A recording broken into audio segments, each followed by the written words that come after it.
All right. It's Wednesday. And we are going to run it down tonight in the Q&A or the AMA, whatever you want to call it, like we do every Monday and Wednesday night here on the channel with the live with you guys asking fantastic questions like you always do over here on TikTok, on X, and on YouTube. Man, what a day. I don't know how y'all's week's going, but mine fly by. Half the time I say the wrong day on here because I am running through my day almost every day. Wake up at 5:30, get my cardio in, and get on with my day. Start about 7, and don't really stop until I go to sleep. So I wouldn't have it any other way. I do enjoy it. Get a lot of stuff done. We have a really good team that we work with to make sure we're executing at a high level every single day. Just continuing to build on all the momentum that we have, and making sure that we're executing to the best of our ability to set a standard in the industry for the wealth management, family office, and professional services. So I don't know if you guys saw President Trump's tweet or not, but he is demanding that the stablecoin bill, the Genius Act, get rushed through and end up on his desk here sooner than later. We have Juneteenth tomorrow. Banks are closed on a Thursday, which is interesting. Normally not the deal, but to see how everything shakes out. Maybe they'll vote things through tomorrow. I don't know if that's going to be the case or not. They normally announce if they are going to vote on a bill there in the House. It may still have to get through the cloture vote. I don't know. I'm not familiar with all that stuff. There's people that are far more versed on like actual passing of the bills. I will say my business partner, Max Avery, is very versed when it comes to political action and how the processes and systems work there between everybody voting and all of that. I know enough to be dangerous. I know where things are at. And I think the stablecoin bill is going to unlock a lot of value here in the U.S. Still worried about Tether on the other side of that. I think their days are numbered. I think a lot of people are familiar with my domino theory that I've put out. We had Verson and Amand, I think that's the gentleman's name, talking about the Strait of Hormuz being closed and the spike in oil that would cause, and the reverse carry trade unwinding. And that's what I've been talking about for over a year. And they even put domino in the title. So I don't know if that was a salute to me. What's when somebody mimics you, it's the highest form of flattery. I don't know. I like both those guys. I think they put out good content. But if you haven't seen the domino theory, I do talk about all of those things and more than what they discussed, including Tether's liquidity crisis across the exchanges if it were to get sanctioned, and then or frozen. Just depends on what the recourse is from the U.S. government after they pass the stablecoin bill and legislation for the Genius Act. And then in addition to that, the ramifications that would cause for Bitcoin. There's been a pretty tight correlation between the printing of Tether and the price appreciation of Bitcoin. Correlation doesn't always equal causation. In this instance, though, I think it does. So I do think if Tether were to have an unfortunate event, being brought under the purview of the U.S. government, and sanctions or accounts were to be frozen, there would be some pretty significant problems that would occur for Bitcoin and its liquidity, and there would be a potential significant downside move in Bitcoin, which would cause huge unrealized losses for the investment banks and other people that had spot ETFs there for Bitcoin.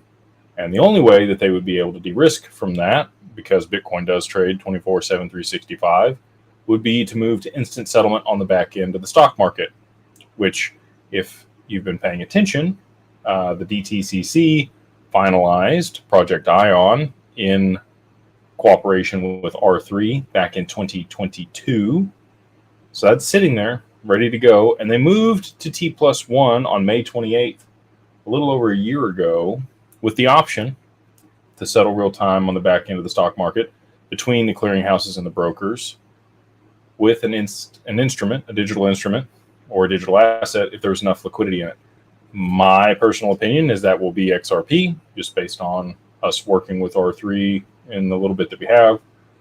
We have NDAs around the stuff that we develop with them, but nothing on that side. So talk about that. And yeah, I think that might cause a liquidity crisis or supply shock, I guess is a better term, for XRP. And if there was significant demand from the ETFs, the exchanges, treasuries, the Ripple case settling, maybe they don't allow Ripple to sell to institutions here in the US. And there's people waiting on the sideline, hoping that that's going to be the case. And the judge doesn't, go that direction with the ruling. There's only going to be one place that those people can access that XRP, and it's going to be on the public market or on the secondary market through exchanges, OTC desks, and the dark pools. And as soon as the dark pools are empty, we're going to see a big move higher in XRP's price. And that's how I think you can end up seeing a 3 or 4 digit XRP by the end of the year, which I've said multiple times. Apparently, I have people quoting me now on that, which is fine. Obviously, I wouldn't state it publicly if I wasn't confident in it. And I do think that will absolutely happen if these events play out with a reverse carry trade and all the things I just outlined. This person says, what's the safest wallet to hold XRP? In institutional custody at Anchorage with Digital Wealth Partners is the safest place to hold your XRP. If you have more than 100,000 XRP, you could just reach out to Digital Wealth Partners at digitalwealthpartners.net. Use the contact us form. And please do not use Lobster Wallet, Jessica. I had a client lose about $30 million on Lobster Wallet. So would highly recommend not using that one. On the topic of scams, if you do join the Beyond Broke Mastermind, just know that it's on Discord and on any other social media platform. I'm not going to message you. I don't reach out to you. I don't message other people. If you comment something and ask me to message you, occasionally I will, just because I try to stay on top of that. Sometimes I miss those. That's the only time I would ever message anybody. I'm not going to reach out to you on Discord ever. If you join the mastermind and you get friend requests from somebody that looks like me, it's not me. Please block, report, do everything you can not to get scammed. If they ask you to send your XRP somewhere, I'm never going to do that. I don't work at Digital Wealth Partners. We have an SEC registered RIA. I'm not a financial advisor. I don't give financial advice. And my firm asked that I share a statement moving forward on all the lives. And I'm going to paraphrase this because they didn't give me the actual words yet. But same thing the SEC commissioners say when they come out and they talk in public. The opinions that I share tonight are my own opinions. They are not those of Digital Wealth Partners. Please note that anything shared here is, again, my own opinions and is not anything to do with the opinions of Digital Wealth Partners or Digital Ascension Group. These are my own. So I'm sure that they'll give me like a better script on that. But so let's get into it. Let's go ahead and hop into the questions here. I'm sure you guys have some burning questions that we're going to run down tonight here in the chat. We got people over here on TikTok already running it down. RJ's asked about Arculus. Good to see you, RJ. I hope you're doing well, bud. I'm fine with Arculus. Arculus and LEPAL. There's a lot of good cold wallets out of there. Decent is my preference just because the UI, the biometric, the 25th seed phrase, and the breadth of assets that they offer. It is not air-gapped, though. So like Arculus and LEPAL, you would just plug it into, ideally you have a separate computer that you transact your crypto on and you just turn that off. I think Decent is actually separate and independent of a computer interface. Somebody asked me for a good product or cold wallet that had a good computer interface. Trezor would probably be my go-to if you wanted a PC interface for your cold wallet. That would be where I would look at. We're not an affiliate for them. We're an affiliate for Decent Wallet. So full disclosure, if you use the link in the description below, we get like $5 if you buy one. I just want to provide good quality stuff for people that need it. This person says, any suggestion for people with less than 25K, not financial advice, on XRP? Tangem wallet's a good wallet. Zaman wallet has started to add fees on larger transactions, so that was a bummer. That used to be free, but it is a really good application to be able to leverage some of the native on-chain things for XRP. I like Zaman wallet, we'd say, and what they built over there. Still like Decent. I would just hold it on there until you can, move it into institutional custody, which I don't think will be too far in the future. If we see any of the price appreciation that I'm looking for, you'll be well above the minimum. This person's asked about Ledger. I would stay far away from Ledger, personally. Reason being for that is I have multiple clients that have lost funds on Ledger. I'm not making any acquisition or accusations of Ledger themselves. I'm just saying it's coincidental that all 4 of those clients that have lost a total of $3.6 million in XRP were all on Ledger after they updated the firmware. So interesting. Appreciate the comment on the vlog. We did drop a vlog over here on YouTube today from the week there at XRP Vegas when I was on FinTech TV, and then at the New York Stock Exchange, which dropped yesterday. We got Dropping Bombs podcast with Brad Lee, going to come out in July, early July for you guys is when it's scheduled. And then we'll continue to drop some shorts from that interview, which was pretty cool. Tina's asked about Vault on Uphold. Yeah, we actually, I think I'm going to have Uphold on the podcast in the near future, and we'll talk about that solution. I think that is a great solution if you are somebody that's in between, 1,000 XRP and 50,000 XRP or 100,000 XRP is our minimum. Uphold Vault is a great place to hold it. Coinbase, I view Coinbase and these exchanges like a public restroom. And I've said this before, you get in, you do your business, and you get out. That's how I view exchanges. Where is your lovely wife with the tea? She just pulled up. She's she took my son to rodeo lessons, and they were riding horses. So I'm sure she'll be in here at some point handing me some tea, but she's not there yet. Yeah, I keep stuff off of exchanges. I like Anchorage, and so here's the deal with Anchorage. We can absolutely execute orders on Anchorage, but your assets are held on the custody side of their business, where they're bankruptcy remote, segregated, insured, in an account in your name. You are in control of that. We've put all the protections to be able to mitigate any risk of loss in place over there with Digital Wealth Partners. So if you do have larger bags, more than $250,000 invested in digital assets, I would highly recommend reaching out to Digital Wealth Partners and talking to them about that. This person's asked about Tangem Wallet. I like Tangem. I think their cards are cool. So that's enough for TikTok. We'll go ahead and hop over here to the YouTube.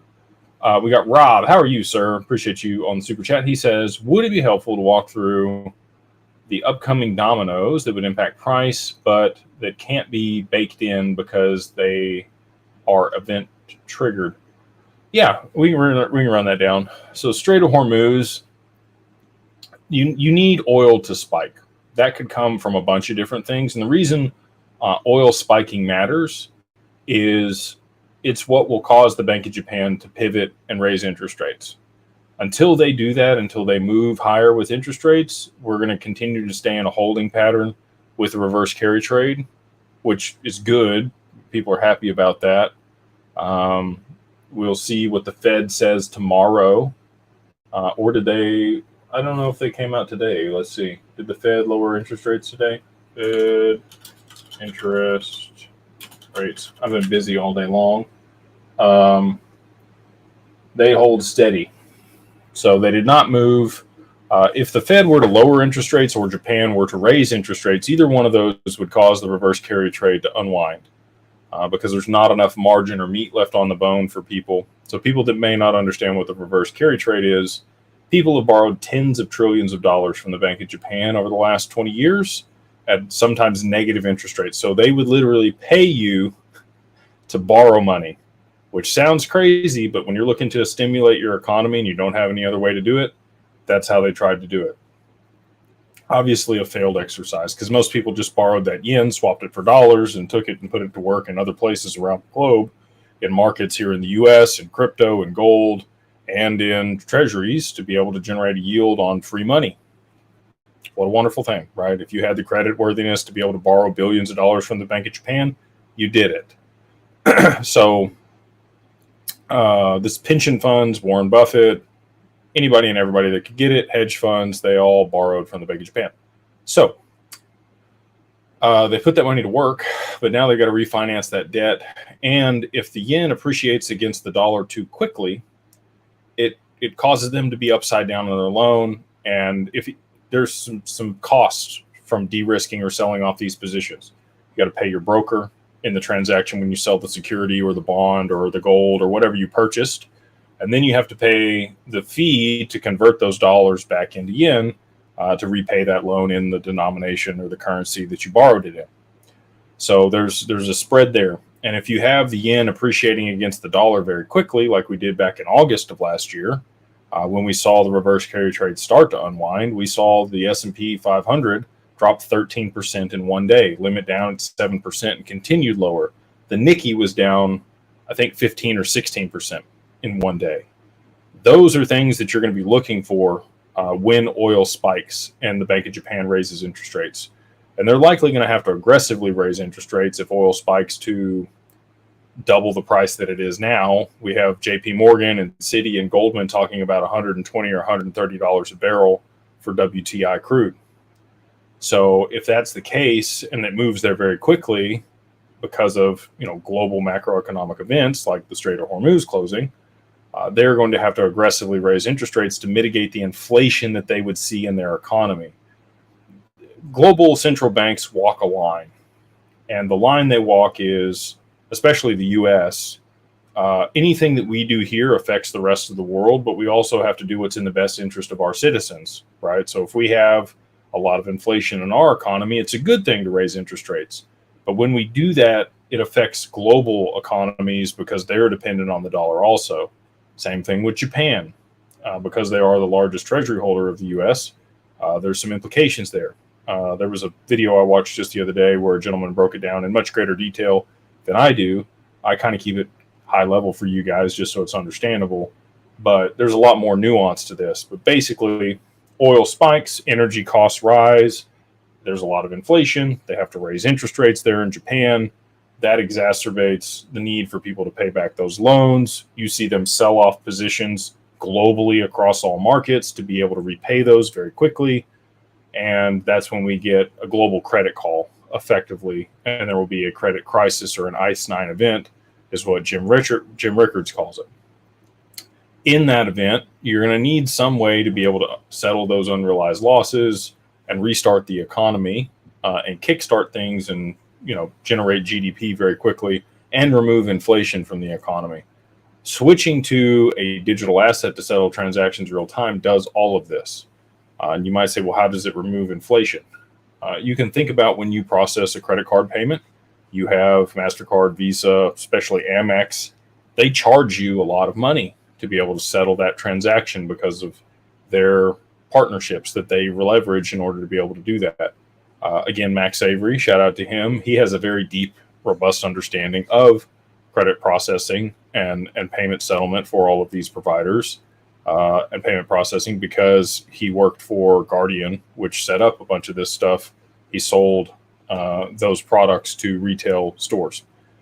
So again, far greater detail here than I probably even want to go into, but they'll need to kickstart the economy, remove inflation, and settle things real time to de-risk from all the unrealized losses for Bitcoin and other stocks. And they will leverage XRP on the back end of the stock market to do that. People don't understand when I say settle the back end of the stock market, so I want to make this, define it a little bit better for people. So most people think when you trade stocks on Robinhood or Webull, you are trading stocks real time. You are not. It looks real sexy on the front end of that app, but in reality, if you scratch a few layers deeper, it's just like the banking system, kind of archaic and slow moving. So you have 6 clearinghouses, and they maintain relationships with the brokers like E-Trade and eToro and Webull and Robinhood and all these other applications that you use that are brokers. And they sell you these stocks. They purchase the stocks from the clearinghouses. They send them the money. It takes a whole day for that money to settle now. It used to be T+2 or 3. So basically, there's a line of credit that these clearinghouses extend the brokers. And there's not an accounting mechanism across all 6 of the clearinghouses and all the brokers to make sure they don't oversell a stock. This happened and was illustrated by AMC and GameStop back in 2021 when everybody got pissed off that they got their stocks taken back from them on Robinhood when Robinhood sold them AMC and GameStop that they shouldn't have. They actually oversold the stock across all the brokers. 139% of the stock was sold. More shares than even existed were sold. So that's why they had to freeze trading. And the clearinghouses put out so much money on all that they ran up the credit lines and they were like calling it. They said, nope, no more trading of these stocks. We have to pause this. We cannot account for all this. And so they froze trading on those 2 stocks. And again, everybody was mad. But this is because there's no real-time settlement or accounting mechanism across the back end of the stock market. And so effectively, that is what Project Ion is, which was developed by the DTCC and R3. It allows for a full accounting of all the stocks on the back end of the stock market and real-time settlement between the counterparties that are, settling these transactions before they get to you, which is the retail investor. So they'll move to real time, and you could actually trade stocks.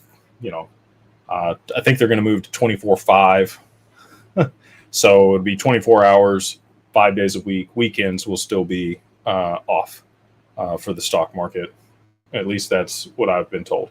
So I know this was way longer than you anticipated, Rob, but I did want to break this down in a little bit greater detail for people, and hopefully that answers your question there on the pieces that are baked in and the pieces that are kind of event driven.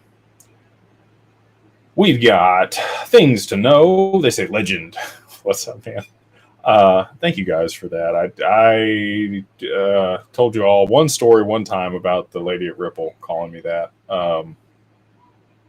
Still shaken by that most of the time, but I appreciate the vote of confidence from you guys on the legend deal. Do you still think Black Swan 25-50% market crash happens soon? I still think huge BTC crash is coming. What about BTC long term? Appreciate you. Yeah, I for the reverse carry trade, you're going to see at least a 25 or 50% drawdown across markets. I think gold's probably a 30% drawdown, somewhere back to around $2,000 per ounce. Again, I know it's going to make people mad. I sold all my gold at 3,400. I eat my own dog food. Okay. If it does go back to those levels, I'll be buying more. If it goes higher and it gets repriced to $10,000 a piece, I'll be wishing I didn't sell. And all the people that hold large amounts of gold, we have clients that hold large amounts of gold. I don't want to be right on that one. There's lots of things I don't want to be right about because good people will be put in bad positions. So anyway, I think gold, crypto, stocks, bonds, treasuries, everything is going to take a huge hit because the money that's been borrowed from the Bank of Japan has been put to work everywhere, tens of trillions of dollars in every single asset class. It's not like it was uniquely positioned in just stocks or just treasuries. It's across the board. So when that gets called, you're going to see a mass liquidation across all markets, not just going to be one thing that's affected. And that will definitely affect Bitcoin and Tether when that happens from the sanctions and the other stuff from the stablecoin bill. So what happens to BTC long term? I have a very different opinion on this. If you watched the vlog that we just put out, I stated that in the vlog. You're going to call me crazy, and that's okay. I'm cool with that. I'm happy to say I was wrong if I'm wrong. I think that all of the infrastructure that's been built out for Bitcoin will be repurposed for a global decentralized AI. We've talked to many people that provide the ASICs and the other hardware that's required to run the Bitcoin mining farms. And it's the same hardware almost that is required for AI. So at some point, Bitcoin's network is a 256-bit encryption. They could hack it with a supercomputer right now. I think they choose not to because they want it to persist. Quantum computer for sure could hack Bitcoin's network and mine all the Bitcoin in about a week. Does it last as collateral on other networks wrapped and used without the main network actually settling transactions over the long term? Sure, maybe. What's it worth on the other side of that? I don't know. It is a limited supply of 21 million. So, it will be a limited supply of collateral, and there may be an application for that. It might be digital gold, right? So not sure if Bitcoin goes to zero or if it goes to 1 million, but I'm kind of with Michael Saylor on that. I think it's going to be one of the two. So place your bets on that. I'm hoping a lot, for our clients' sake. We have a lot of clients that hold large amounts of Bitcoin. I'm hoping for that million. But I do think it's going to be one or the other for Bitcoin over the long term.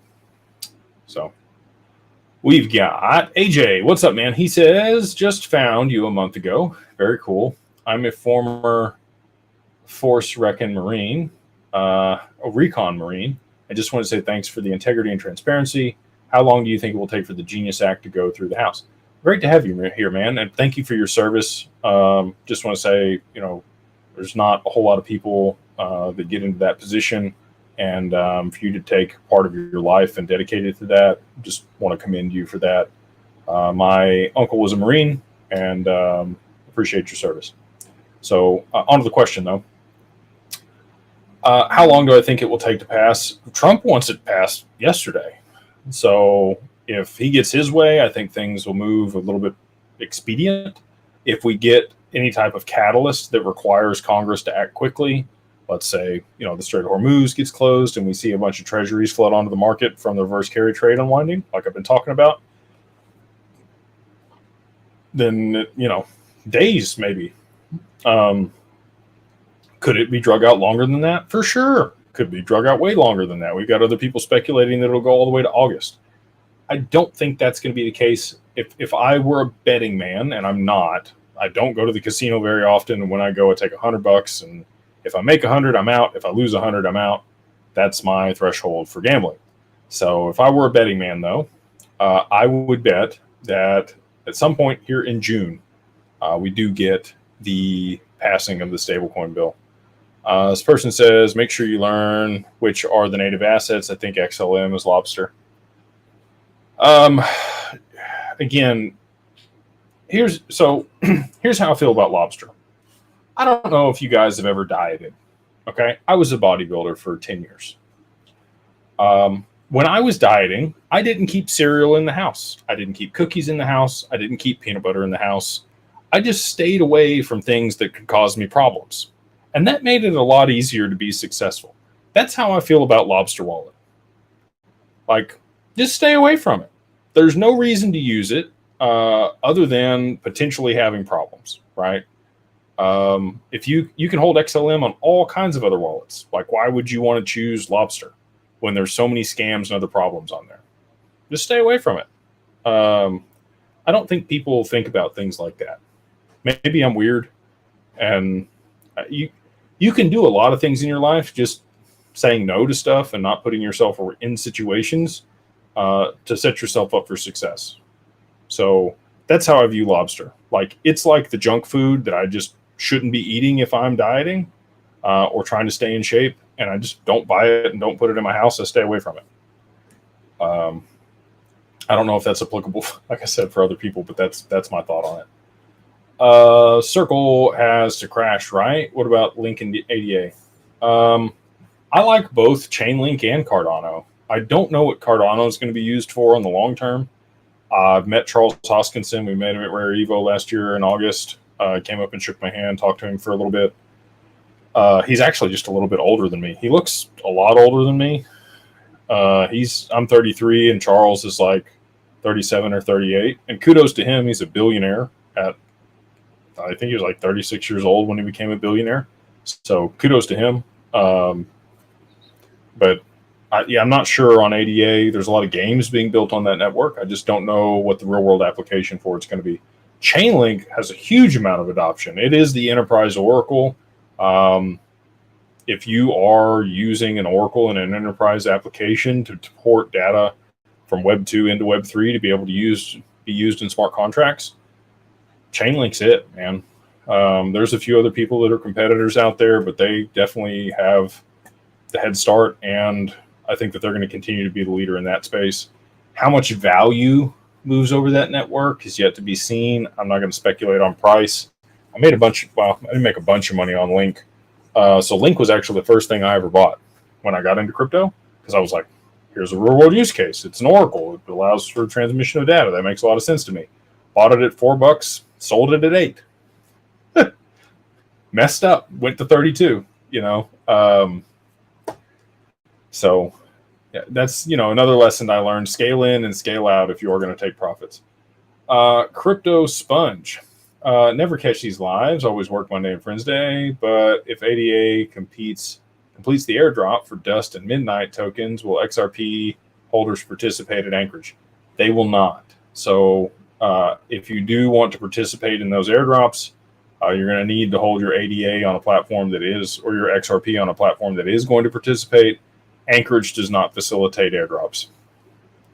There's a lot of risk in that. You're using trust lines. There's other things that could cause loss.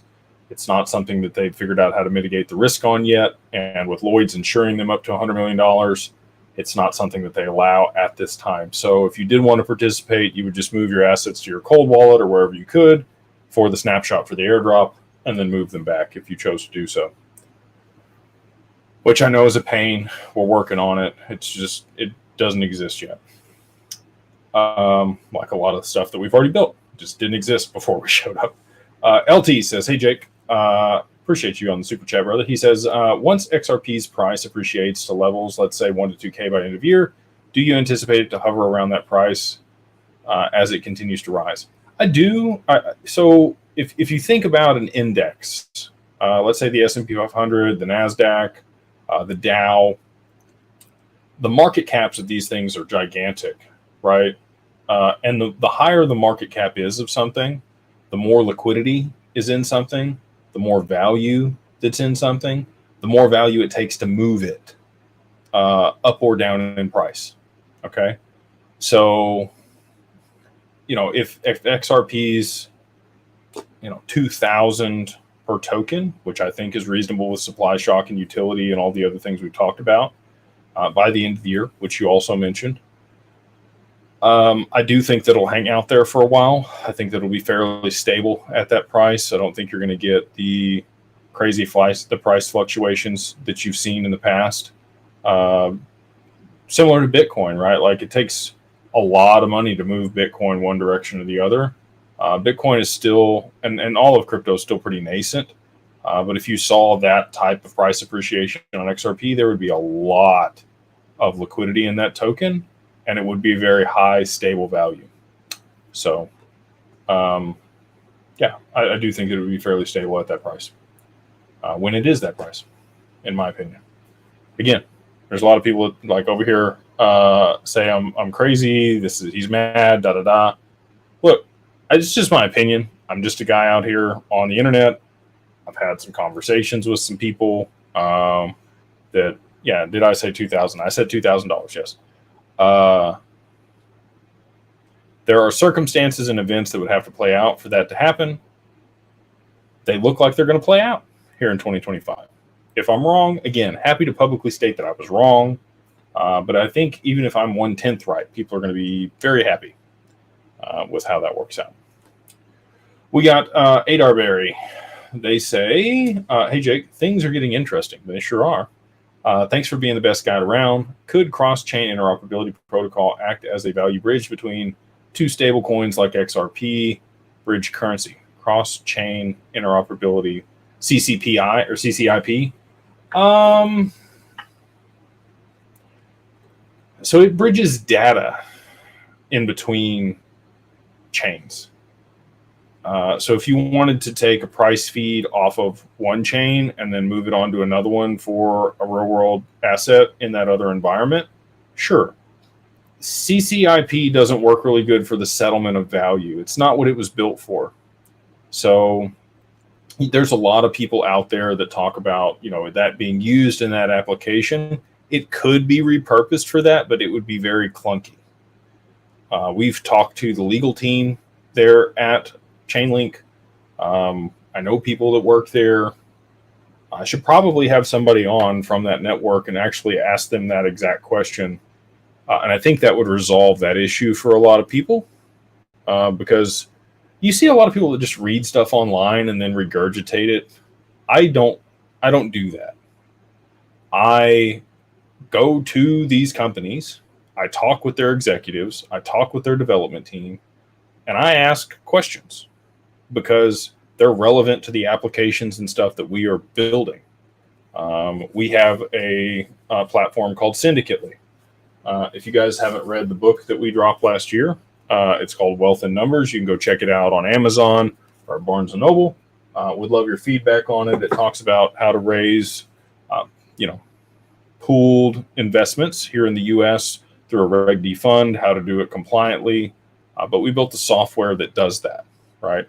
We want to position that as the oracle that aggregates that information and streamlines that process, and then would allow that to be ported on chain.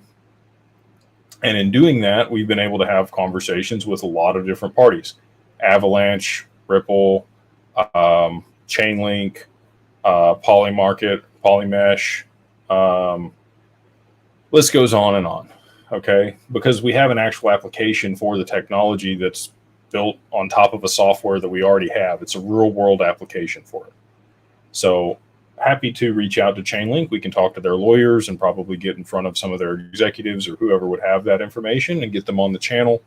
And I think that would be really good for people. And then we can ask them the question straight to their face, because that's how I'm going to learn. Is I would rather go talk to the people and hear it straight from their mouth instead of just reading something on the internet and then interpreting it, regurgitating it like it's the truth. That's not my game. We've got Lake Hay. They say, I did the LLC. Awesome. Last year, my token allocations have changed. Do I need to reflect that in the paperwork? No. So you could. So let me restate that. Most of the time, when you use an LLC and you manage assets in it, you would want to keep track of changes with those assets. So if you're going to reallocate that capital, or move money in or out of that from your personal name, you would do a written consent or written action. You would denote that, in your logbook or your wherever you're keeping those records. Because these are public blockchains and the wallet associated with the LLC keeps track of all those transactions for you, you don't actually have to do that. That ledger exists independent of you on a public network. So it's easily accessible, and you can see those can act as your written consent or written action. Basically, it keeps track of all of it for you, which is really nice. So can you do double ledger entry? I'll tell you this. The SEC, when you do funds, they still rely on your physical documentation instead of the on-chain data.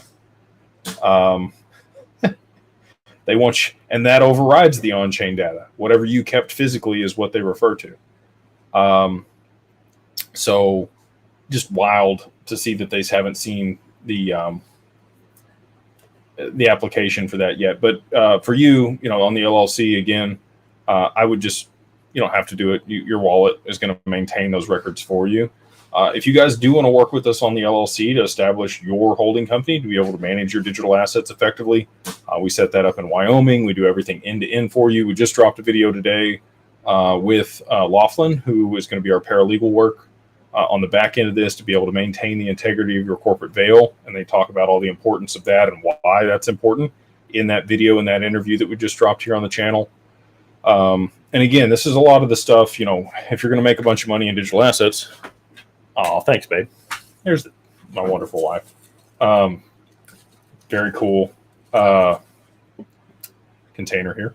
We've got everything that you need. Be able to set it up end to end, do the EIN, articles of organization, the registered agent, certificate of good standing, We do provide you the full template for the operating agreement specific to this type of entity, and many other things, that you would need in order to make sure you're in compliance and setting this up and it's done correctly.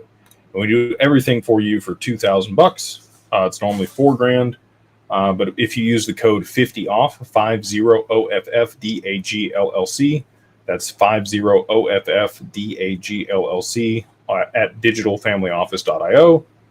You get everything done with our group. We've done probably 2,000 of those LLCs over the last 2.5, 3 years for our clients, more than anybody else in the nation. We are the best at it at this point. I would guarantee you.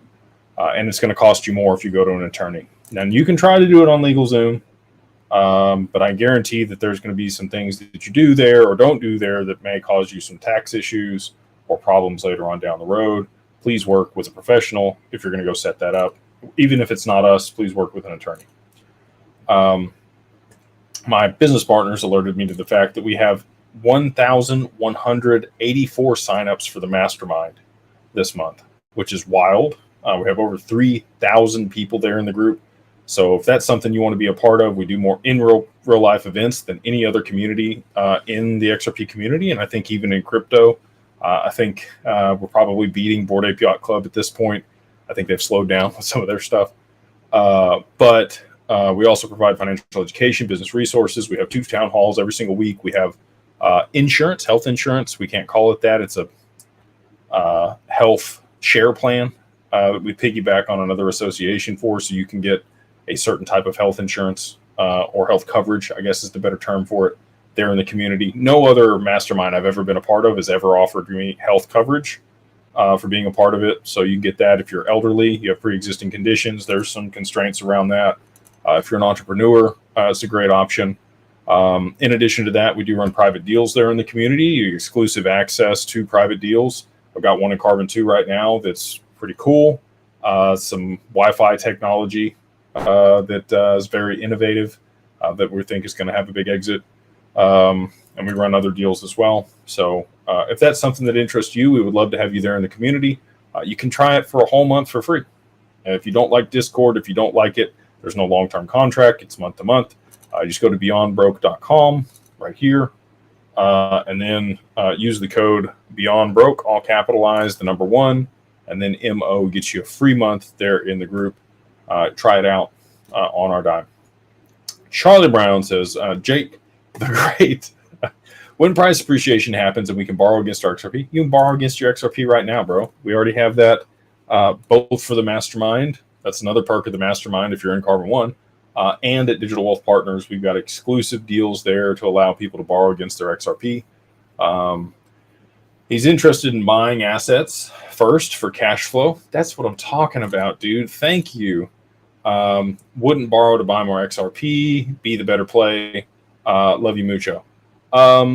We've had the majority of people that we have given loans to. We've done about 12 million in loans against XRP at this point at Digital Wealth Partners. And I think we've got another 3 or 4 million done through the Mastermind at this point. So a total of 15 or 16 million dollars borrowed against XRP. Most of those people have just bought more XRP. I am not recommending that. This is not financial advice. Please consult your financial advisor before making any investment decisions. This is for entertainment and educational purposes only. I'm not condoning it or advocating for it, but we do have that available if people wanted to do it. If you wanted to, not going to double your position. The LTV is only 45%, but we have had a lot of people borrow against their XRP and buy more XRP. So just saying. This person says Bitcoin is the only blockchain. Oh boy. I'm just going to leave that one alone.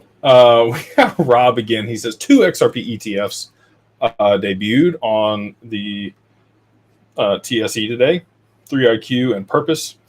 Excuse me. Evolve plans to go live tomorrow. Every time there is a new fund for which they need to buy and hold XRP, that helps. Yes.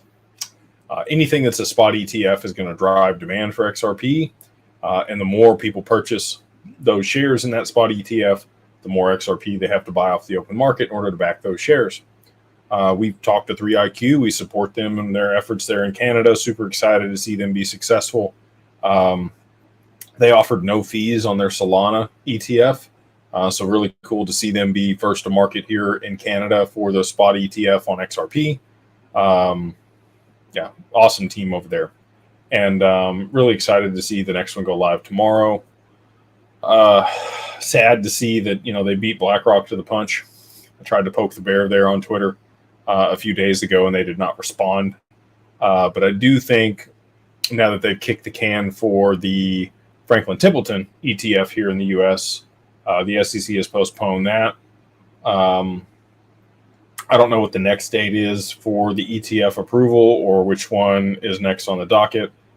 I'm waiting on BlackRock. As soon as BlackRock throws their hat in the ring for the XRP ETF, I think they'll approve them all at once. So that's what I think we're waiting on, Rob. We've got GI Kai. They say, what's up, big dog? What's going on, man? My confidence in June is starting to dwindle. How does this can continue to be kicked down the road every month? I'm not dwindling here in June, brother. I feel like June's going to be a good month for us. We got Rob again. He says, would it be helpful to walk through? Oh, I already ran all these down. They kicked me up in the chat here. Let's see. We got Matthew, Jake the Legend. Guys, thank you for all that you do for the community. You're a beautiful soul, brother. If the U.S. Federal Reserve cuts rates, would that set off the reverse carry trade? Yes, it would, but they held rates today. So until Trump can, get Jerome to do what he wants, we're going to be hanging out where we're at. Thank you for the super chat. We've got Maris. They say, hey, Jake, just saw your vlog. Thank you. Keen to work with you and assets go over 500K. Does it have to be flat, or can it be assets or can it be just assets? Oh, fiat. I read flat. Sorry. Just assets. So we take digital assets in kind. We're the only manager in the world that only works with digital assets. We're the only RIA in the world that will give you advice on your digital assets.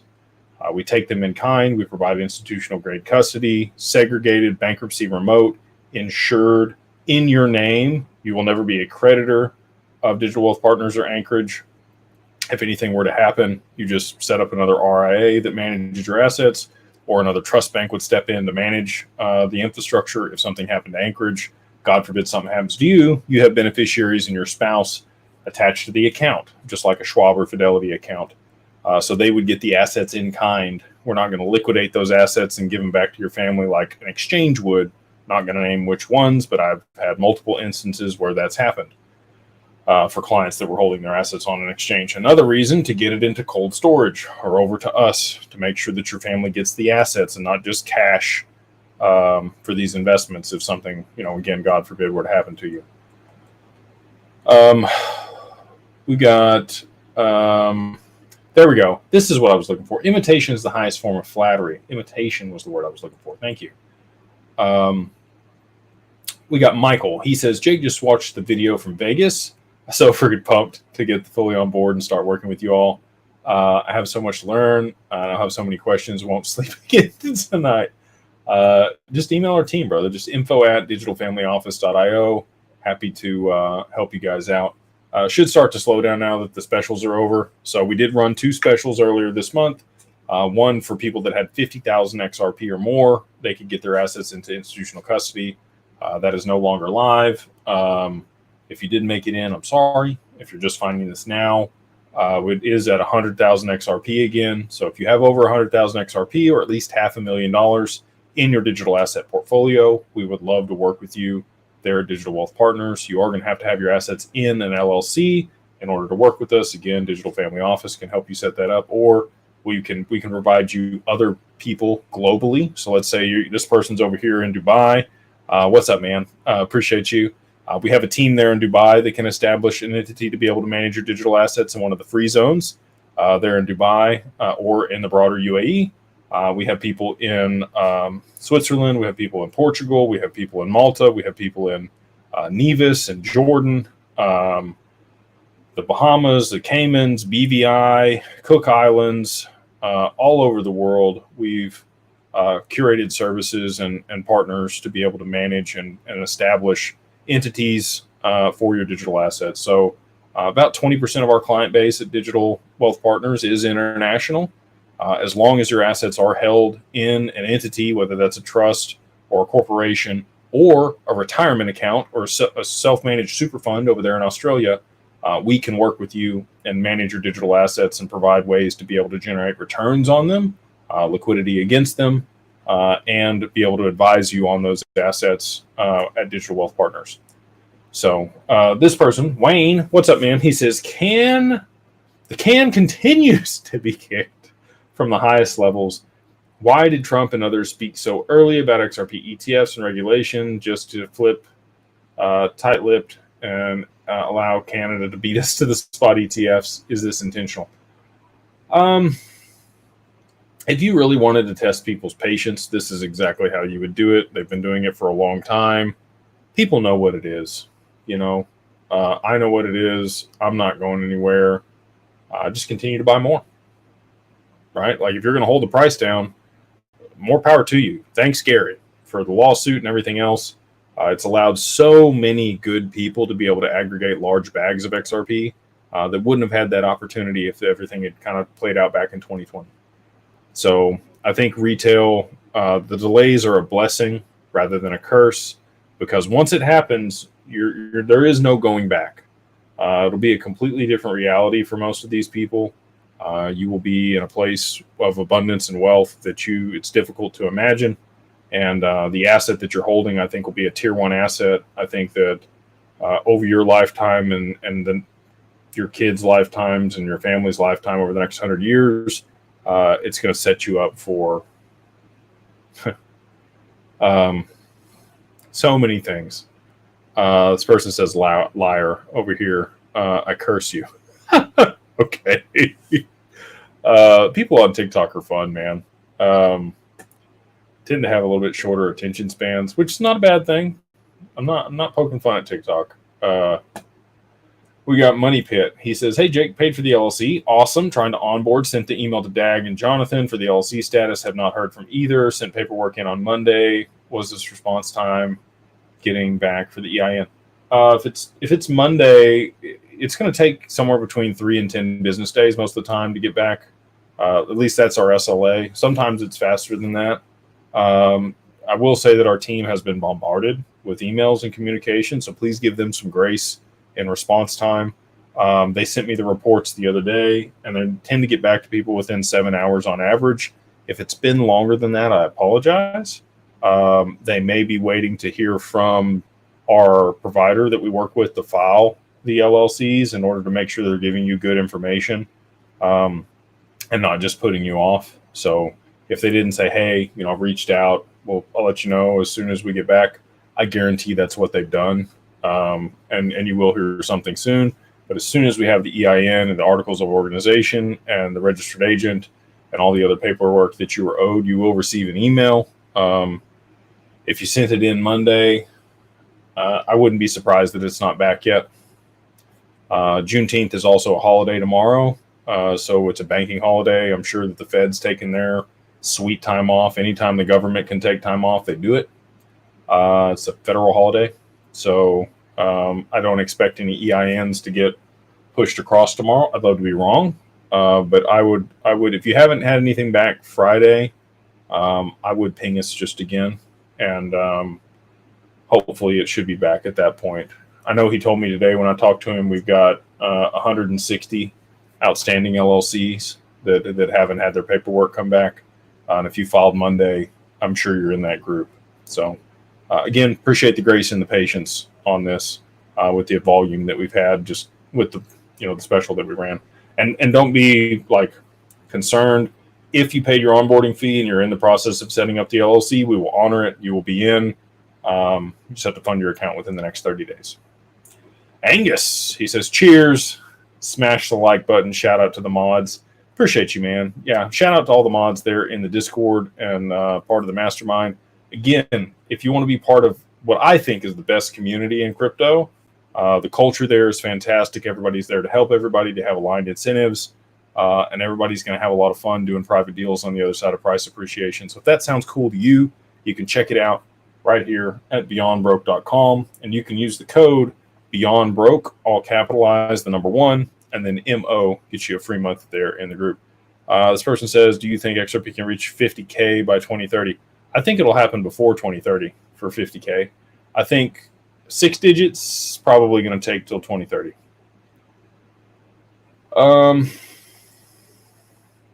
Scrolling on down here in the chat, we've got Cole. They say, Daddy needs so sweet hopium on this cold and lonely night on the shift. Night shifters need the most hopium, Jake. We need it. Day shifters will never understand.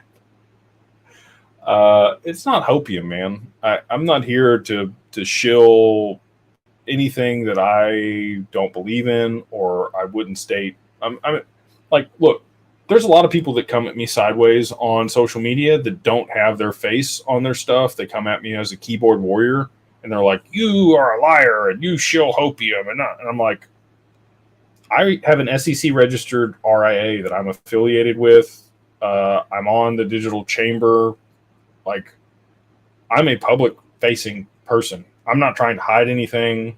I'm not trying to project anything that I'm not. If I'm willing to come out here in a public forum and state these things, like, I'm putting my word behind it. And that means a lot to me. It's not just, and I get nothing. Like, I get nothing if you buy XRP.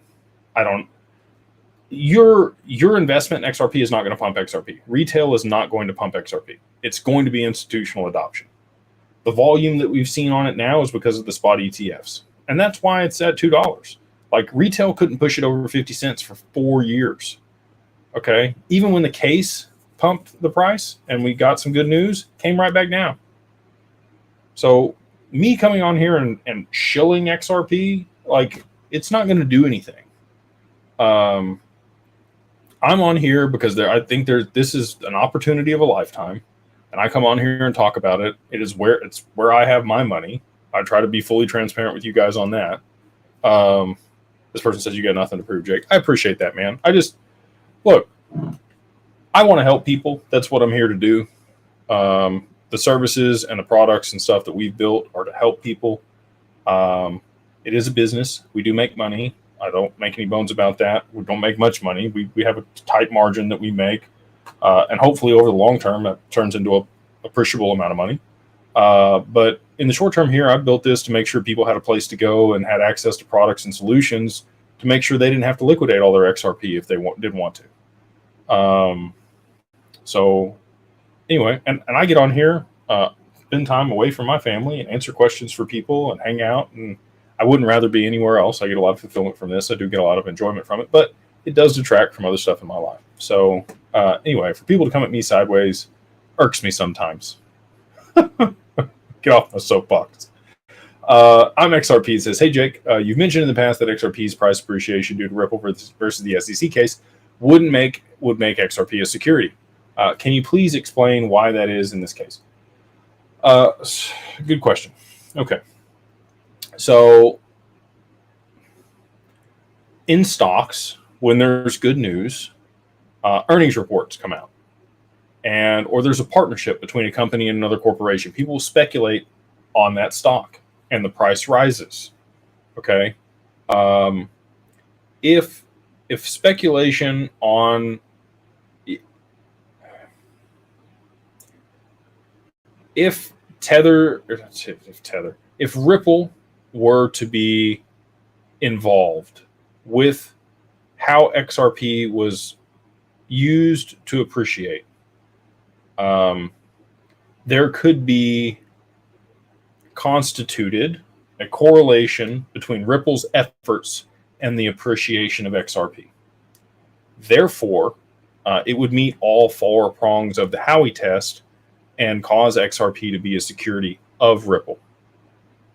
So XRP's price appreciation, or the price of XRP, needs to happen independent of anything to do with Ripple. It needs to be because of other people using the network, other people settling with XRP, other price demand, supply dynamics, separate of anything to do with Ripple. Otherwise, it could be construed as a security of Ripple because it would meet all the prongs of the Howey test.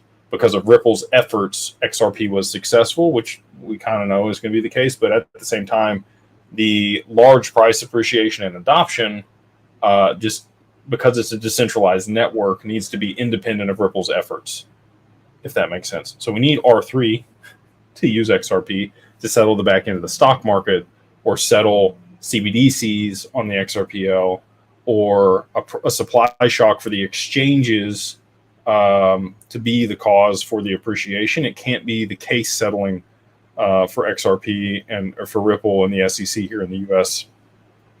It has to be something independent of that. Hopefully that explains that. They say smash the like button. I don't ever say that on here, but if you wouldn't mind, if you are getting value from this content or from the live, if you would smash the like button, subscribe, click the notification bell. If you're over here on TikTok, follow along. It does help the algorithm and does get this out to more people. So if you find it valuable and you think other people would too, that's the way you can show appreciation, and it does really help the channel. We got Happy Pisces 320. They say, any suggestions where to store XRP if you have less than 100K tokens? Can't use Caleb and Brown in Canada. We're working on this. I know you're not alone. A cold wallet. Decent would be my recommendation in the short term. Vault at Uphold would be a good spot to have it. You're not going to get insurance. So here's the other thing. People are like, I want institutional custody for my $100,000 worth of stuff. I get that. If there was an economical way for us to be able to provide that, I would love to do it. Unfortunately, we lower it as low as we can. Like 50,000 XRP is just above $100,000 in current value. That's where it barely starts to make sense on this stuff. And a lot of time, the fees that you're going to have to pay for the institutional custody and the insurance and the compliance and the other stuff that we have to do it the right way, sometimes don't make sense, man. Like if you got $100,000 and you're paying 2%, you're paying $2,000 a year prorated over a monthly basis. It's $166 a month or $170 a month to store $100,000 worth of stuff. Like, just hold it on a cold wallet. Use that money, buy more XRP or buy more digital assets. You know what I mean? Again, this is a business model, and unfortunately, we do have hard cost and fixed costs with our partners to be able to provide these services, and we want to do it in the most economical way. And I'm always going to tell you what's in your best interest. I don't want people spending money or paying us for stuff that they don't necessarily need yet. And that's how I work on the family office side too. I'm always sitting on the side of the client, facing off with the partners that we have. They have their own interest in stuff, and there's nothing wrong with that. They're selling certain products, whether that's insurance or the estate planning or certain types of trusts or different stuff. That's how they get paid. That's how they make their money. And so therefore they're going to have a bias, whether they try to or not, on what type of product they're going to sell you, because there may be one where they make more money than something else. I sit on the other side of the table with the client and I say, no, they don't necessarily need that yet. All these bells and whistles that you're trying to offer, you're not price gouging, but they're not there yet. They don't have to have all these things. And we have that conversation with the client. We say, look, this is the need, this is the nice to have, and this is the extravagant. You can do any of these, but this is probably where we would point you, and you can do these other things later, or there are additions. So for people that have less than 100,000, I would just hold it on a cold wallet for now. I wish I had a sexier answer than that, but that's the real truth. Let's see here. And I would look, Caleb and Brown's gonna be mad at me for this, and I'm gonna do a video on institutional custody, what real institutional custody is, so you guys have an understanding of what my definition is, and what the US's definition is, because there really isn't one. Again, I have high standards for stuff, okay, and other people are gonna say no, this low standard's okay. I'm not cool with that. I want the best, right? Even if you have lesser than, I still want the best. Caleb and Brown, you are a creditor of Caleb and Brown. It's not bankruptcy remote. They do use Fireblocks on the back end, so your assets are at least segregated there, but they don't provide you. They're saying they have insurance now, but they won't disclose who the insurer is or the amount of the insurance. Somebody told me that they said it was 10 million on accounts, which is great. If they've actually moved toward having insurance on the accounts, I'm glad that they have. Need to verify that. I'd like to see the policy that they have.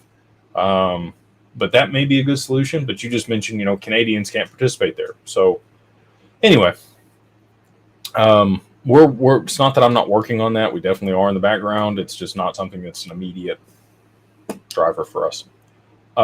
Sean Side says, "Hey Jake, if XRP's price can't be tied to the SEC case ending, or it is a security Ripple, how is it avoidable if things keep getting delayed after the resolution? Appreciate the Mastermind group. Let's go."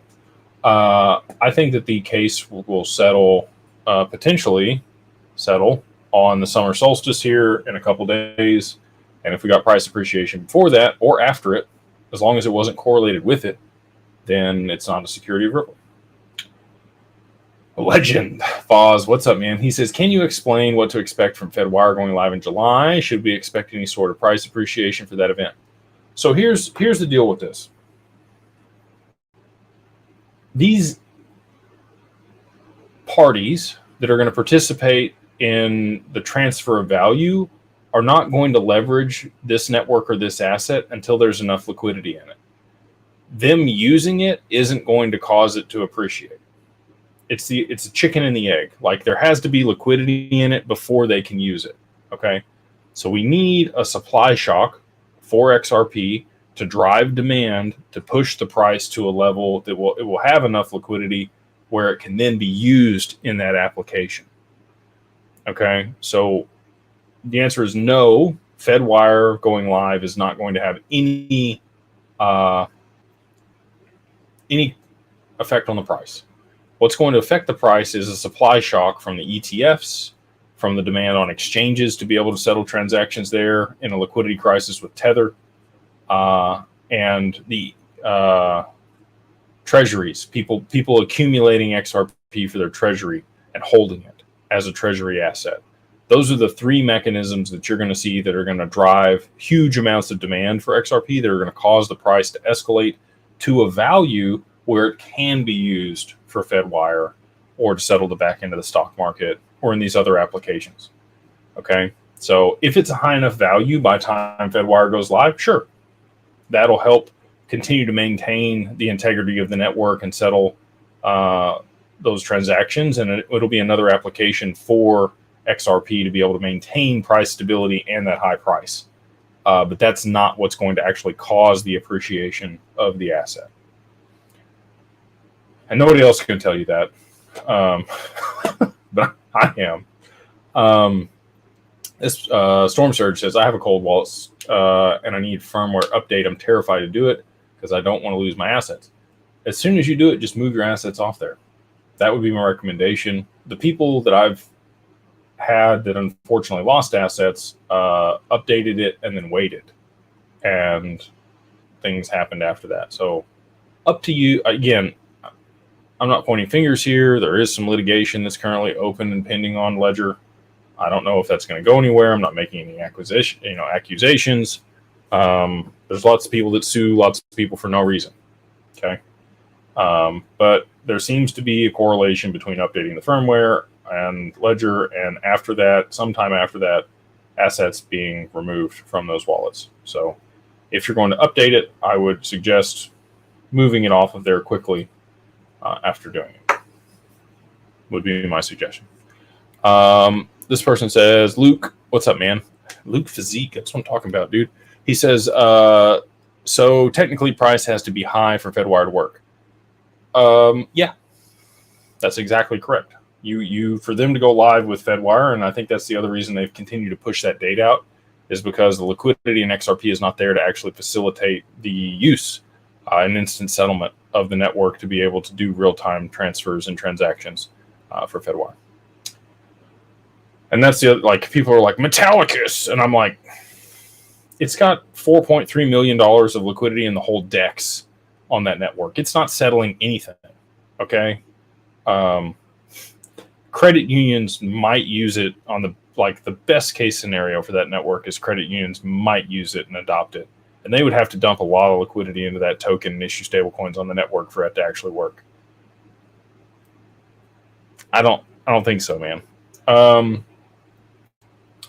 We got Fire Hot. They say, great interview today with Aaron. Thank you. Does DAG help us with meeting minutes or provide template for the LLC? Yeah, we do all of that. End to end, everything that you would need, $2,000. We work with Laughlin on the backside to be able to facilitate that.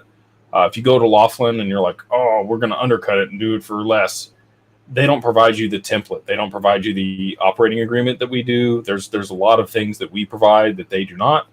And they are our partner for the administrative services, and they will direct you back to us if you want the full meal deal. So just so you're aware, because I know people are going to have that thought. I would, if I was somebody that watched the video, I'd be like, oh, I'll just go with these guys. I don't need you. They're not going to give you the operating agreement or the stuff that you're going to need in order to use this LLC. And then they're going to direct you to an attorney to get that operating agreement drafted.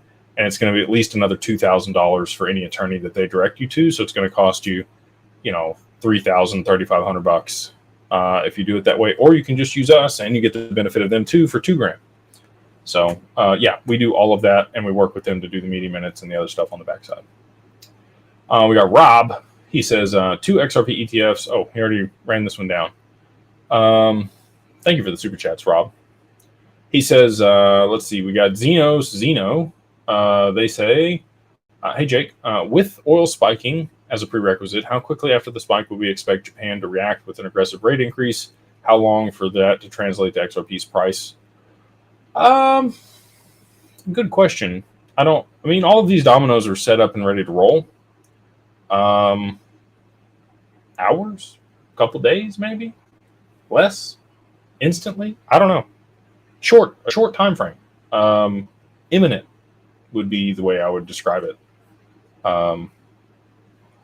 Yeah, your guess is as good as mine, but extremely close by from when that happens.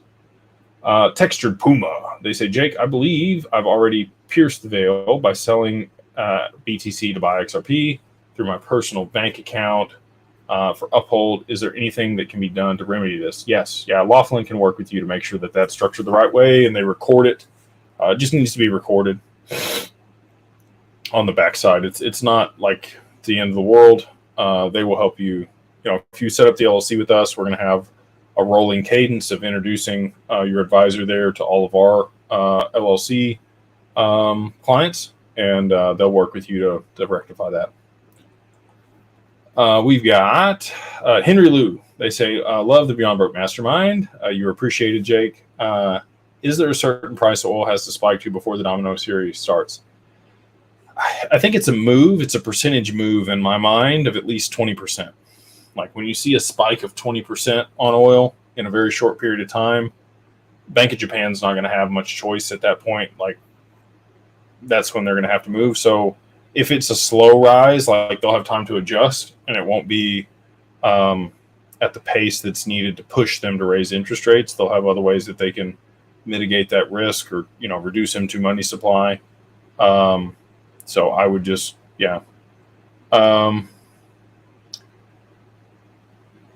that's what I think needs to happen. It needs to be an aggressive move to the upside on oil. I don't have a price point. It's just more of a percentage, 20% or more in a very short period of time. We got DKNY. They say, hey, Jake, appreciate you, brother. Appreciate you, man. Appreciate you for the questions in the super chat. He says, what happens if Iran doesn't close the Strait of Hormuz? What else can trigger Japan carry trade? Bank of Japan raising interest rates. The U.S. lowering interest rates. Energy costs spiking for another reason. There could be some other constraint, but I'm highly I wouldn't call out the Strait of Hormuz 3 weeks ago on my video and then that be in the news if that wasn't going to be the thing. Maybe there's another black swan event. Maybe there's a solar flare or something crazy that I don't even see comes out of left field. But I don't think that's going to be the case. I'm confident in my theory on the Strait of Hormuz would be the reason for the spike. We have a big oil spill in the Strait of Hormuz now. they're going to do something to orchestrate the spike of oil. Steve says, "Hey Jake, I've been reading that JP Morgan's using Chainlink to settle trades, not XRP. They settle the data between counterparties on trades. It's not the actual settlement of the value." So, and they use their own token inside their own infrastructure. JPMD is what they just filed for. So, yeah, there's a lot of FUD out there, man. I mean, we talk to these institutions. I've literally texted my broker at JP Morgan today. Anyway, we got Honest Aim. They say the missus and I loved your LinkedIn today. What separates legacy from temporary wealth is purpose. Wow. Love how you think. We feel right at home in the Beyond Broke Mastermind. Thank you and blessings. Thank you, man. Appreciate you and your family for participating in our group and all the kind words that you always share in the super chats, man.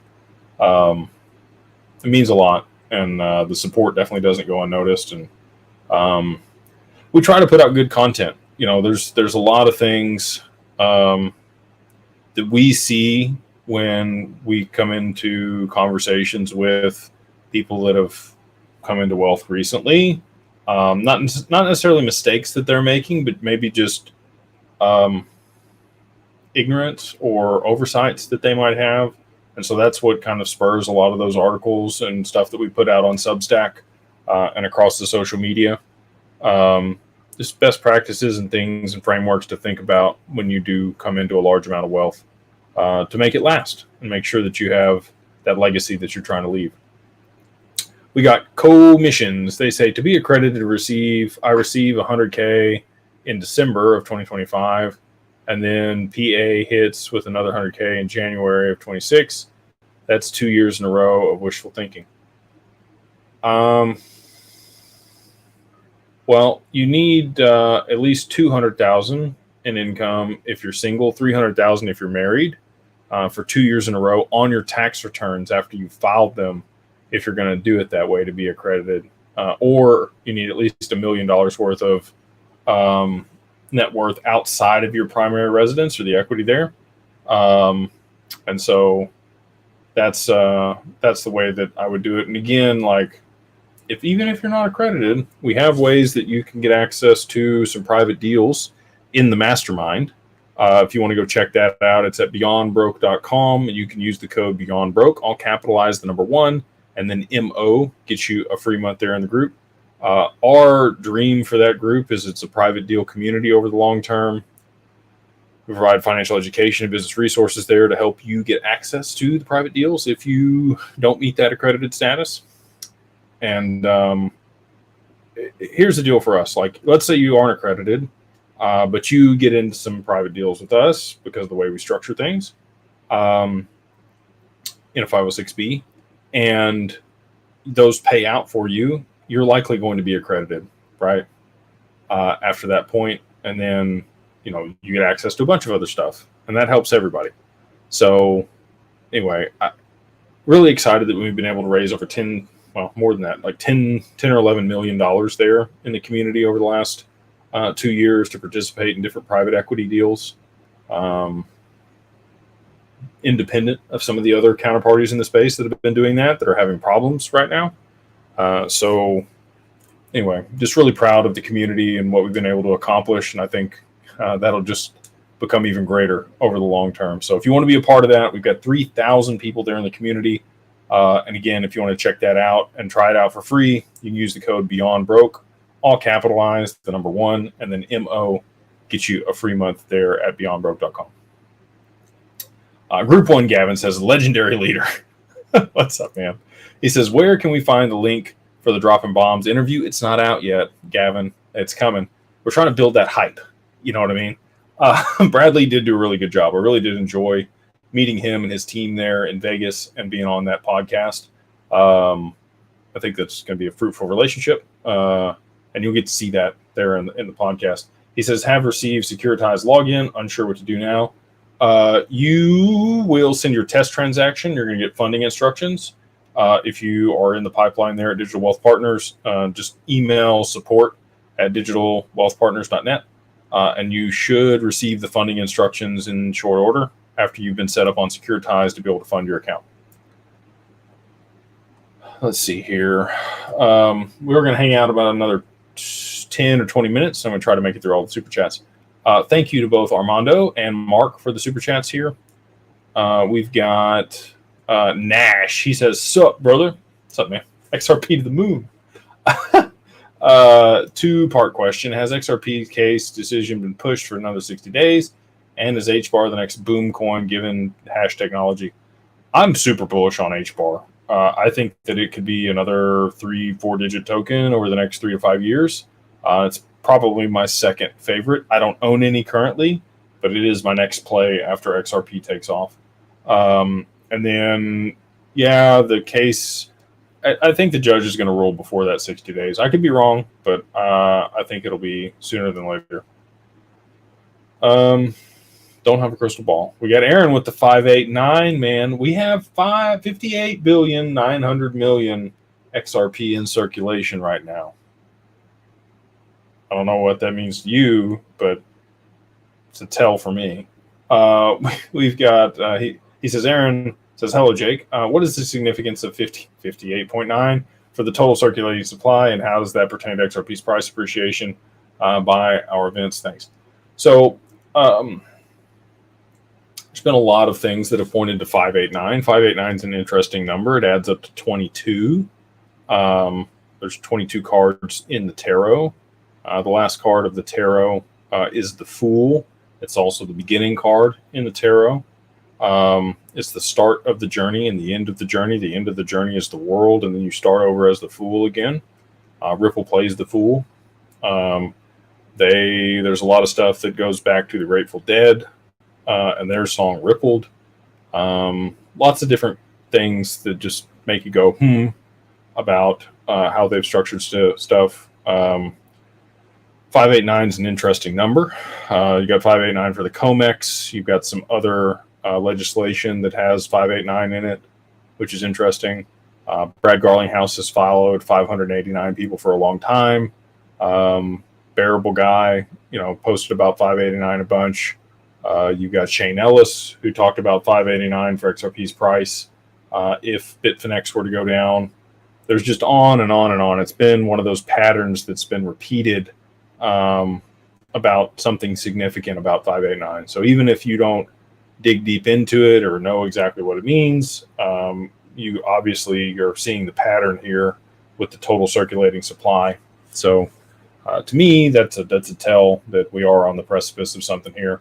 And it just so happens that all these other things are lining up to be able to make it happen.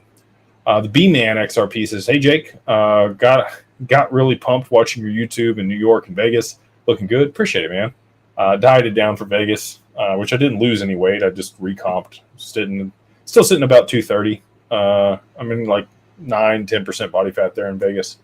Thoughts on swing trading XRP on first run? Buy more after the pullback? I'm not playing with that fire, dude. Wish you the best of luck. That's not anything I'm going to play with. I'm just going to borrow against it and go buy other assets that cash flow. And hedge to the downside. I'll buy some options to make sure that if there is some volatility, we're able to make sure that positions don't get called. Hey, Jake from Canada, in tax-free account, would it be better to trade by the 2 times long XRP ETF or newly released XRP ETF? If you're in Canada, I don't know if they have a 2 times long XRP ETF. If you could trade the New York Stock Exchange, I would get the leveraged one, but you're going to have to meet some qualifications in order to do that. These are just my personal opinions. It's not financial advice. I'm bad about that. That's what I would do if I was in your position, but I'm not in your position. So go consult your financial advisor before making any investment decisions. We got Justin Kincaid. He says, 2017 bull run repeat. Do you feel another 58,000? Yeah, I think you asked me this on this last one, dude. That's exactly what I'm looking at. I'm looking at a logarithmic chart, and that's why I think XRP is going to go to the prices it's going to go to. Most of the people that are Other TA people are looking at, just a linear chart, and that's why they're thinking $10 to $13. We got Chris Farmer says, Jake, give us an update on the reverse carry trade in Japan. Also, when is the Genius Bill going to pass the House? Your guess is as good as mine on the Genius Bill. Trump wants it to pass sooner than later. I think it's going to pass sooner than later. And I think if the reverse carry trade were to go because of the Strait of Hormuz getting closed and treasuries being dumped on the market, that would expedite the stablecoin bill being passed. We got Mark. He says, hey, Jake, how do I know which profile on Discord you really are? Looks like there are a few Jakes. Don't just all of them block them. I'm never going to friend you. I'm never going to message you. Run away. If I try to friend you, it's not me. If you want to message me on Discord, you can. I'll answer. I am not going to message you. So if anybody messages you pretending to be me or friends you, it's not me. And unfortunately, we don't control Discord. I would just ban them all if I did, but unfortunately, we're subject to Discord. So please be careful. Do not get scammed. Do not send your XRP anywhere. I'm never going to ask you to send your XRP anywhere. I don't deal with any of that. It's all Digital Wealth Partners that deals with that. I literally will never send you funding instructions. Any communications that is going to be to fund an account is going to be through email because it has to be auditable by the SEC. It's never going to be through Discord. It's never going to be on social media. It's never going to be through Telegram. It's never going to be through WhatsApp. Anything for an AI trading bot is not me. It's somebody else that's going to scam you. So please, please, please disregard, block, report. The only way that we would ever work with anybody is through email at Digital Wealth Partners. Good evening, Jake. Just got the LLC created. Awesome. Doing the docs now to transfer over to DWP.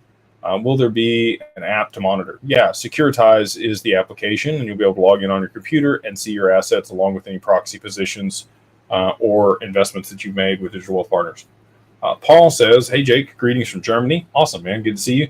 Do you know here in Germany you don't have to pay taxes on profits when you hold, not swapping for 1 year? That's great. We do long-term capital gains here, Paul. So 15 or 20% if you swap after a year. But that's great to know there in Germany. And that may be the case here in the U.S. also if they get rid of capital gains on crypto, which I think Trump might do. A couple more super chats, then we're going to wrap it up tonight. We got Jose Salas. He says, thanks for everything you do. Jake, LLC, DWP, check. Onboarding, check. 50K promotion, check. Anchorage account funded, check. Now what? Now we wait, sir. You are in position. You're right on the precipice of being able to earn yield. There at Digital Wealth Partners. Really excited about some of the stuff that's coming there in the near future that we'll be able to provide to all of our clients. If you're accredited, I would speak with your advisor about other opportunities that we're going to have in the near future. And just reach out to your advisor about other opportunities that we have for you to be able to work, put your assets to work, would be what I would say. Let's see here. We got I'm XRP'd. They say, hey, Jake, you mentioned before the XRP's price appreciation. We already went over this one. Kit must have kicked me up in the chat again here. This person's asked 2 times leverage in my TFSA in Canada, twice the gains, tax-free, good call. I mean, if you can get that ETF there in Canada, I would give it a go if I had a qualified account. I don't have any more qualified accounts, though. What does HBAR, Algorand, XTC, XLM go to in price? I've got videos on all of those that you can watch on the channel. We've got Happy Pisces says, thanks for the clear explanation on, so when the price appreciation, say it's $1,000 per, can we potentially have an alignment with you guys? Yeah, for sure. Would love to. A couple more super chats. We have Ashley. Hey, ma'am. Miss Montgomery. She says, just learned the 50K is over. I was so close. I'm in Carbon 1. If I already have an LLC, can you work off that or add? Have a couple times you said 50K worth of XRP, not 50K XRP. Is that the same for the 100K? Reach out to Digital Wealth Partners and see if they can help you out, Ashley. They might be able to accommodate you. Money Pit says, thanks for being thorough in your answer to the question. Just got an email back from DAG and said it's in progress. There you go. Thank you to you and your crew. Looking forward to working with you guys. See, they're on top of it. They're just, their ears must have been burning, man. Jose Salas, thank you for everything. Ready to go. Let's see here. We got that one. Ashley, here's another one. Let's go 101. They say, howdy, Jake. I got a self-managed super fund set up in Australia through Consensus Layer. David's been great to deal with so far since November. How do I go connecting up with you since I have it all set up? So I need 50K XRP to work with you guys. Thanks, mate. It's 100,000 now, but if you've got things set up, we're only a day late here. Go ahead and email DWP or Digital Wealth Partners at info@digitalwealthpartners.net or go through the contact us form there. If you pay the onboarding fee, they might let you sneak in. David Palmer says, thanks for all that you do. I know the answer. I'm pretty sure if it were in the mastermind and the price appreciation, put our assets over 1 million, we're good to go, right? Yep. We are. So this is another promise. We were at 1,589 people here on YouTube. Very cool. I have said if you are in the mastermind, we're going to keep the minimum at 1 million on the other side of price appreciation. For those folks, anybody outside the mastermind, we're going to be significantly higher on the minimum to work with Digital Wealth Partners. So again, just another incentive to be there in the group. Lock it in. We are going to raise prices on the membership there for digital or for Beyond Broke and the mastermind on the other side of price appreciation. So if you want to lock it in, if you want to get in before the rush, if you want to get in before $10 XRP, and we're very picky about who gets in after that, I would recommend going ahead and at least trying it out for a month for free. You get in, you don't have to worry about, the prices going up. All the tiers are going to remain the same for you if you're already in there. You just go to beyondbroke.com and use the code BeyondBroke, all capitalized, the number 1, and then MO gets you a free month there in social.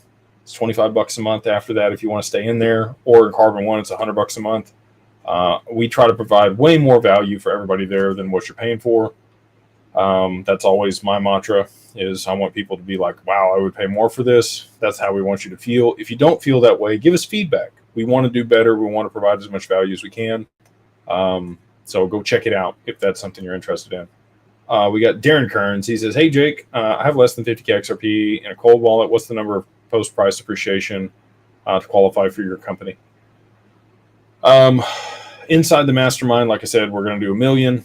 Outside the mastermind, it's probably going to be 20 million, just honestly.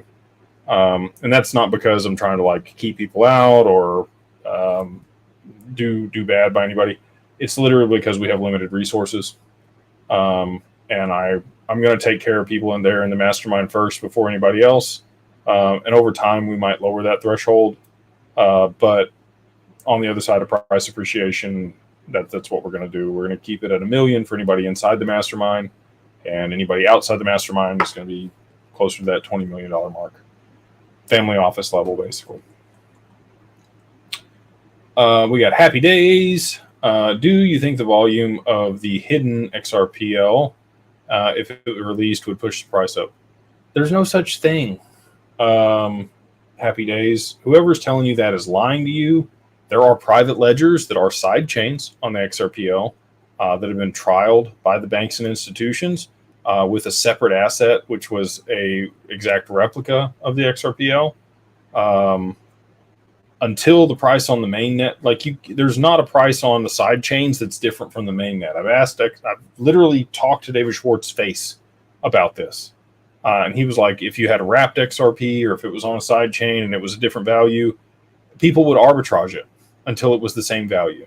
There is no different value for XRP, the asset, on some hidden Fugazi chain somewhere else. It's the same value on that chain as it is on this one. if it's XRP. So the answer is no. The only way that the price is going to move up is supply and demand and supply shock. And again, I know there's a lot of people out there that just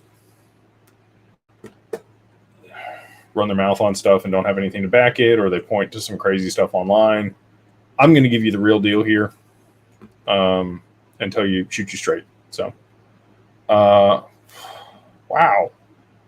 We got Dennis. He says, in Nevdu, I lose anything by doing in the LLC in Wyoming? No. We set it up for you, make sure there's no tax implications to do a single member LLC, walk you through everything. And I don't know what Nevdu is. In Nevada, maybe you're in Nevada. You could set one up in Nevada. Nevada has a lot of protections. You're just not going to get the same benefits as you would in Wyoming for the regulation. We got Rohit. I don't know what you sent me here, man, but this is red and it's awesome. And thank you for the super chat. They say, genuinely want to, Jake, you genuinely think we can reach over $1,000 this year? And if things don't line up this year, when possibly? It's event driven. We need the reverse carry trade to unwind. We need the stablecoin bill to pass. We need the back end of the stock market to be settled. We need Tether to explode. But again, all these things are lined up here to be ready to be rolled out. So with that, we actually are on time tonight. We've been through all the super chats, and I just want to say thank you guys for hanging out with me. Again, if you want to get your LLC set up, you want to make sure that you are in place and ready to go on the other side of price appreciation to live your best life, be able to mitigate taxes and run your life through an LLC, and have the anonymity and a lot of stuff that I didn't even talk about tonight that are benefits the LLC. Go check out that interview I just did with Aaron. He talks about a lot of the reasons you would want to manage your stuff through an LLC here on the YouTube channel. But again, if you want to work with us to do that, just go to digitalfamilyoffice.io and use the code 50OFF 50OFFDAGLLC. That's 50OFFDAGLLC. Get you everything you need all in for $2,000 end to end. If you want to work with Digital Wealth Partners and you have over, you might be able to sneak in, don't tell them I told you this, but you might be able to sneak in with $50K if you go pay the fee right now, 50,000 XRP there at digitalwealthpartners.net. If you go to the contact us form, you can fill that out and you'll pay the code. And as long as you fund it with at least 50,000 XRP in the next 30 days, you'll be good to go, be able to participate in that deal. And then last but not least, again, if you want to be part of the best community that I think exists in crypto, you can go check it out. It's at beyondbroke.com and use the code beyondbroke, all capitalized, the number 1, and then MO gets you a free month there in the group. And again, just want to say thank you guys for hanging out with me. I know it's late on a Wednesday night, so but I wouldn't be here and I wouldn't have stuff to talk about if you guys didn't ask fantastic questions. So just grateful and feel blessed to be able to do this for you guys. And yeah, we'll be back Monday. And if you guys are in the Mastermind, you guys will see me Saturday morning. So until then, love you mucho. God bless. And we'll see you guys on the next one.